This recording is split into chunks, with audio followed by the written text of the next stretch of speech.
매일 성경과 함께하는 오늘의 큐티 시간입니다. 4월 17일 오늘의 말씀은 민수기 14장 26절에서 45절입니다.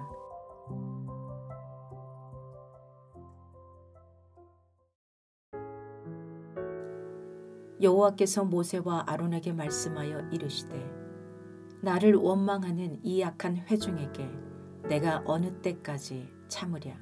이스라엘 자손이 나를 향하여 원망하는 바 그 원망하는 말을 내가 들었노라. 그들에게 이르기를 여호와의 말씀에 내 삶을 두고 맹세하노라. 너희 말이 내 귀에 들린 대로 내가 너희에게 행하리니 너희 시체가 이 광야에 엎드러질 것이라. 너희 중에서 20세 이상으로서 계수된 자 곧 나를 원망한 자 전부가 여분네의 아들 갈렙과 눈의 아들 여호수아 외에는 내가 맹세하여 너희에게 살게 하리라 한 땅에 결단코 들어가지 못하리라. 너희가 사로잡히겠다고 말하던 너희의 유아들은 내가 인도하여 드리리니 그들은 너희가 싫어하던 땅을 보려니와 너희의 시체는 이 광야에 엎드러질 것이요 너희의 자녀들은 너희 반역한 죄를 지고 너희의 시체가 광야에서 소멸되기까지 40년을 광야에서 방황하는 자가 되리라. 너희는 그 땅을 정탐한 날 수인 40일의 하루를 1년으로 쳐서 그 40년간 너희의 죄악을 담당할지니 너희는 그제서야 내가 싫어하면 어떻게 되는지를 알리라 하셨다 하라. 나 여호와가 말하였거니와 모여 나를 거역하는 이 악한 온 회중에게 내가 반드시 이같이 행하리니 그들이 이 광야에서 소멸되어 거기서 죽으리라. 모세의 보냄을 받고 땅을 정탐하고 돌아와서 그 땅을 악평하여 온 회중이 모세를 원망하게 한 사람 곧 그 땅에 대하여 악평한 자들은 여호와 앞에서 재앙으로 죽었고 그 땅을 정탐하러 갔던 사람들 중에서 오직 눈의 아들 여호수아와 여분네 아들 갈렙은 생존하니라. 모세가 이 말로 이스라엘 모든 자손에게 알림해 백성이 크게 슬퍼하여 아침에 일찍 일어나 산 꼭대기로 올라가며 이르되 보소서 우리가 여기 있나이다. 우리가 여호와께서 허락하신 곳으로 올라가리니 우리가 범죄하였음이니이다. 모세가 이르되 너희가 어찌하여 이제 여호와의 명령을 범하느냐. 이 일이 형통하지 못하리라. 여호와께서 너희 중에 계시지 아니하니 올라가지 말라. 너희의 대적 앞에서 패할까 하노라. 아말렉인과 가나안인이 너희 앞에 있으니 너희가 그 칼에 망하리라. 너희가 여호와를 배반하였으니 여호와께서 너희와 함께하지 아니하시리라 하나 그들이 그래도 산 꼭대기로 올라갔고 여호와의 언약궤와 모세는 진영을 떠나지 아니하였더라. 아말렉인과 산간지대에 거주하는 가나안인이 내려와 그들을 무찌르고 호르마까지 이르렀더라.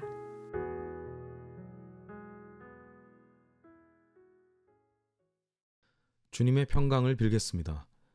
하나님은 이스라엘의 원망을 다 들으셨습니다. 단순히 목소리를 들은 것이 아닙니다. 하나님의 청력은 불평소리가 터져나오는 그들의 내면, 즉 불신으로 가득한 마음의 소리까지 도달합니다. 이스라엘 백성은 출애굽 역사 직후부터 불평을 쏟아냈더랬습니다. 그때 하나님은 징계하지 않으셨습니다. 출애굽이라는 위대한 기적을 직접 겪고도 불평부터 늘어놓는 꼴은 가볍기 짝이 없지만 믿음이 무르익지 않았고 광야 생활에도 초보였기에 너그럽게 여기셨을 것입니다. 그러나 달라져야 했습니다.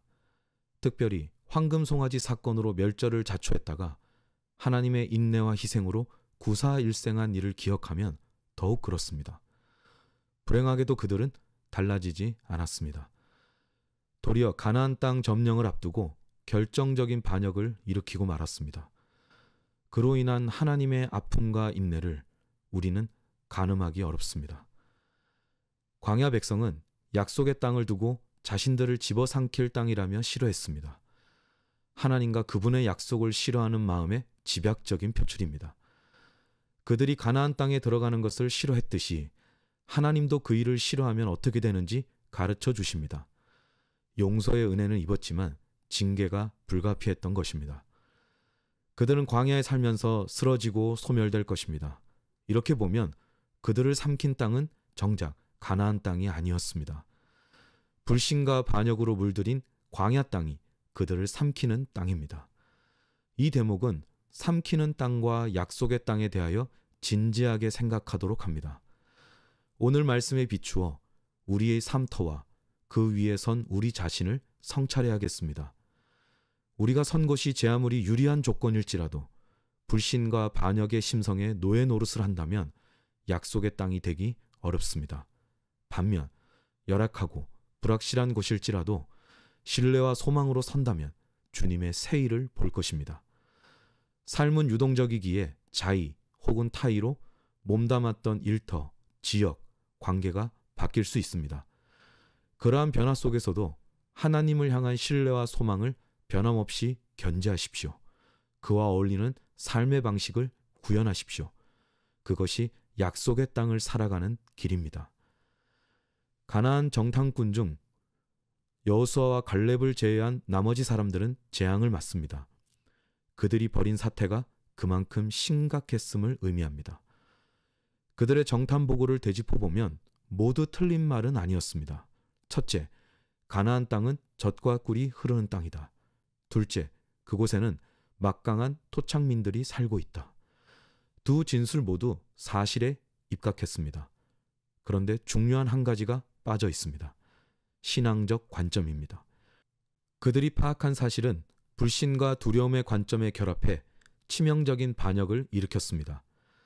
그들의 보고가 정당하지 않았음을 보여주는 단적인 예로 가나안 땅에 아낙 자손을 두고 네피림의 후손이라 한 일을 들 수 있습니다. 홍수 심판 이전에 존재했던 용사 네피림과 가나안에서 목격한 아낙 자손을 대번에 동일시한 것은 무리한 연결입니다. 불신과 두려움에 사로잡혀 망상을 키웠다는 증거입니다. 불신앙에서 발현되는 현실 감각은 비극을 초래함을 알려줍니다. 뒤늦게야 사태의 심각성을 깨닫고 가나안으로 진격하겠다고 나섰으나 그 또한 적절치 않았습니다. 그 시점은 진격의 시간이 아니라 참회의 시간이었기 때문입니다. 하나님이 함께하지 않으시니 진격하지 말라는 모세의 만류에도 그들은 기어이 쳐들어갔고 결국 쓴 잔을 마십니다. 여전히 신앙적 관점의 중요성을 깨닫지 못합니다. 우리 삶의 보고서는 어떻습니까? 신앙적 관점은 결여된 채 사실과 현상에만 집착하거나 불신과 두려움이 번복된 나쁜 보고서를 작성하고 있지는 않은지 돌아봐야겠습니다. 신앙적 관점이라고 해서 이성적 판단이나 현실을 부정하는 것으로 이해한다면 큰 오해입니다. 이성과 현실 감각은 하나님이 주신 것이므로 단련해서 선용할 줄 알아야 합니다. 중요한 것은 이성과 현실 감각이 믿음과 통합되어 거듭나는 일입니다. 살다 보면 신앙과 생존 방식, 신앙과 관계 맺음, 신앙과 판단력이 분리되는 경우가 적지 않습니다. 그러므로 중요한 숙제로 여겨야 합니다. 숙고 중인 삶의 과제가 있습니까? 혹 열정을 쏟아붓는 일이 있습니까? 골몰하는 사이에 나도 모르게 신앙적 관점이 희미해졌다면 먼저 하나님을 향한 믿음과 겸손을 회복하십시오. 관성대로 행하지 마십시오. 이성과 현실 감각이 거듭나기를 구하십시오. 주님이 도우실 것입니다. 기도하겠습니다. 하나님, 우리 목소리의 뿌리에는 무엇이 있습니까? 불신과 두려움으로 번복된 마음이 아닌 신뢰와 순종의 마음이게 하옵소서. 무슨 일에나 신중히 숙고하고 판단하되 최종적 고려는 하나님이게 하옵소서.